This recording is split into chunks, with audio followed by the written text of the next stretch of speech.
जीवन को सुधारने की कथा है श्रीमद् भागवत। कथा व्यास पंडित अरविंद तिवारी जी महाराज।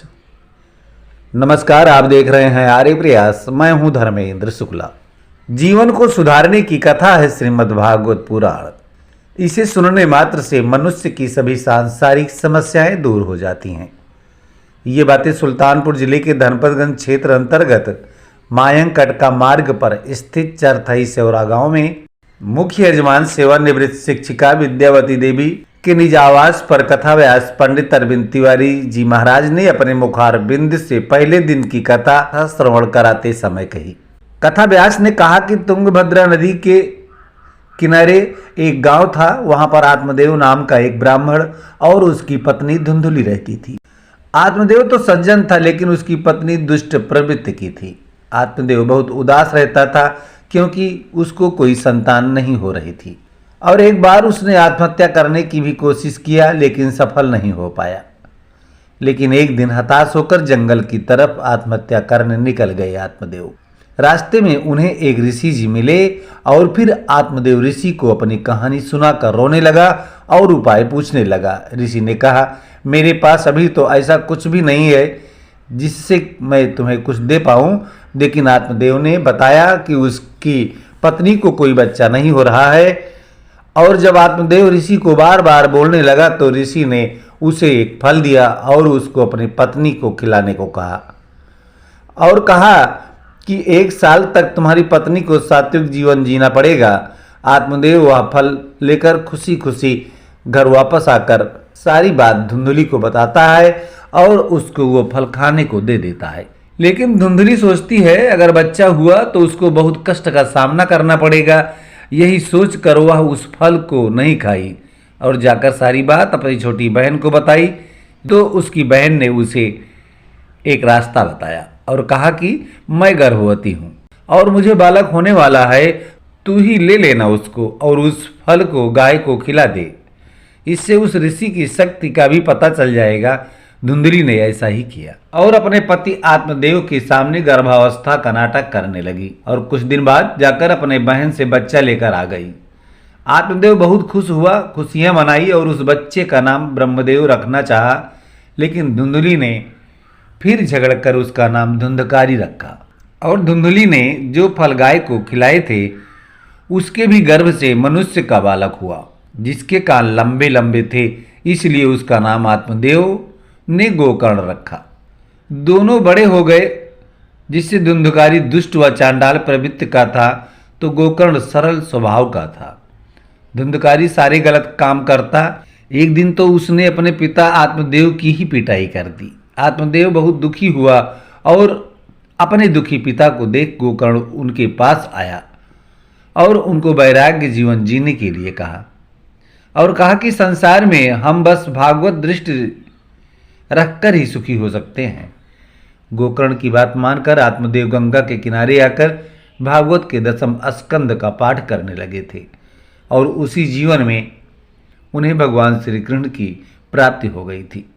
कथा व्यास श्री तिवारी जी महाराज ने कहा कि समय बीतता गया और एक दिन धुंधुली भी धुंधकारी के अत्याचारों को देखकर दुखी होकर एक कुएं में कूद कर आत्महत्या कर ली। अब धुंधकारी एकदम ही अत्याचारी और दुष्कर्म वाला इंसान बन गया था। वह वेश्याओं के मांगों के लिए चोरी करता और एक दिन तो उसने राजा के यहाँ ही डाका डाल दिया। सभी वेश्याएं सोचने लगी अगर ये जिंदा रहा तो एक न एक दिन हमको भी मरवा देगा। यह सोचकर उन लोगों ने धुंधकारी को बांधकर उसको जलती हुई आग में उसका मुख डालकर तड़पा तड़पा कर मार डाला। बुरे प्रवृत्ति के होने की वजह से धुंधकारी प्रेत बन गया और वह अपने भाई गोकर्ण को डराने लगा। हालांकि गोकर्ण ने अपने भाई का श्राद्ध गया जाकर किया था, लेकिन धुंधकारी को फिर भी मुक्ति नहीं मिली। वह गोकर्ण को डराने की कोशिश करता, लेकिन गोकर्ण गायत्री मंत्र का जाप करता तो धुंधकारी उसके पास नहीं जा सकता था। गोकर्ण ने जब कहा कि मैं तो तुम्हारा पिंडदान कर दिया हूं, फिर भी तुम प्रेत बन घूम रहे हो, तो धुंधकारी बोलता है कि मैंने इतना पाप किया है, पिंडदान से मेरा मुक्ति नहीं होगा। उसके बाद गोकर्ण ने सभी विद्वानों से राय लिया और सूर्य देवता को नमन कर उसका उपाय पूछा तो सूर्यदेव ने कहा कि इसको मोक्ष की प्राप्ति भागवत कथा सुनने से ही होगी।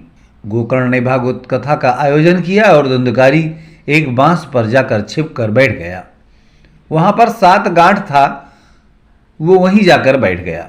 बहुत से लोग 7 गांठ का बांस लगाते हैं। भागवत कथा में ऐसी मान्यता है कि अगर परिवार का कोई सदस्य प्रेत योनि में हो गया है तो इसे अवश्य लगानी चाहिए। पहले दिन के कथा में पहला गांठ का भेदन हुआ, ऐसे ही दूसरे दिन दूसरे में, ऐसे करके 7 गांठों का भेदन हो गया।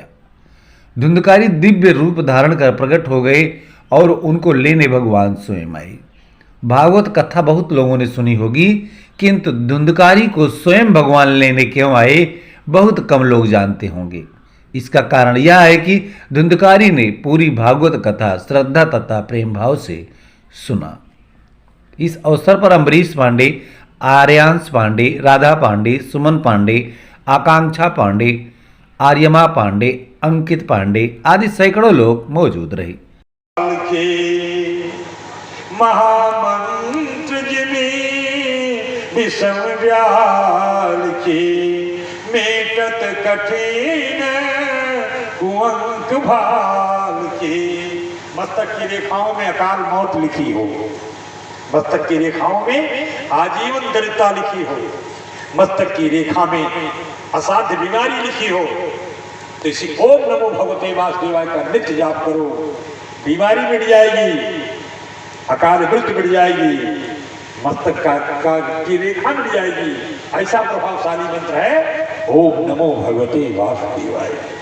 महामंत्र जिमें विषम व्याल के और मेटत कठिन कुंक भाल के। इसी का जाप करो। देखो, एक माला घुमाने में 3 मिनट लगेगा, ज्यादा से ज्यादा 3 मिनट। श्रीमद् भागवत कथा पश्चात व्यासपीठ व भागवत भगवान की आरती उतारी गई। तत्पश्चात प्रसाद का वितरण किया गया। अंत में श्रीमद् भागवत कथा के मुख्य आयोजक रामकृष्ण पांडे ने कथा श्रवण करने पधारे हुए सभी आगंतुकों का स्वागत व आभार व्यक्त किया।